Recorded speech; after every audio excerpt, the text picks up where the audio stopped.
13 జనవరి 2024 శనివారము. ఈరోజు శ్రవణ నక్షత్రము. ఈరోజు శనివారం దుర్ముహూర్తము 6 గంటల నుంచి 7:36 వరకు ఉంటుంది. ఈ సమయంలో కనుక మీరు ఆంజనేయ స్వామిని అష్టోత్తరమార్చన తమలపాకుల్లో వెన్న వేసి ఇంకా చేసి వడమాల కూడా వేయగలిగిన వాళ్ళు వేసి ఆరాధిస్తే అనారోగ్య సమస్యలు తొలగినాక శత్రుబాధలతోనూ కోర్టు కేసుల్లో గెలవడానికి వివాహ ప్రయత్నాల్లో ఆలస్యంగా జరుగుతుంటే వివాహ ప్రయత్నాల్లో విజయం లభిస్తుంది.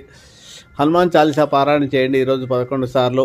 అలాగే శ్రవణ నక్షత్రం వెంకటేశ్వర స్వామి నక్షత్రం కాబట్టి గోవింద నామాలు చేయడం, వెంకటేశ్వర స్వామి ఆలయ దర్శనం చేసుకోవడం కూడా మంచి ఫలితాలు. ముఖ్యంగా ఈ దుర్ముహూర్తంలో ఆంజనేయ స్వామిని ఆరాధిస్తే మీకు ఈ జీవితంలో వచ్చే అనేక సమస్యలకు పరిష్కారాలు లభిస్తాయి. త్వరలోని వివాహ ప్రాప్తి కలుగుతుంది, ఉద్యోగ ప్రాప్తి. స్పోర్ట్స్ క్రీడల్లో ఎవరైతే రాణించాలనుకుంటారో వాళ్ళు కూడా ఆంజనేయ స్వామి ఆరాధించడం ద్వారా ఈ సమయంలో ఆరాధిస్తే మంచిగా క్రీడల్లో వారికి విజయం లభిస్తుంది.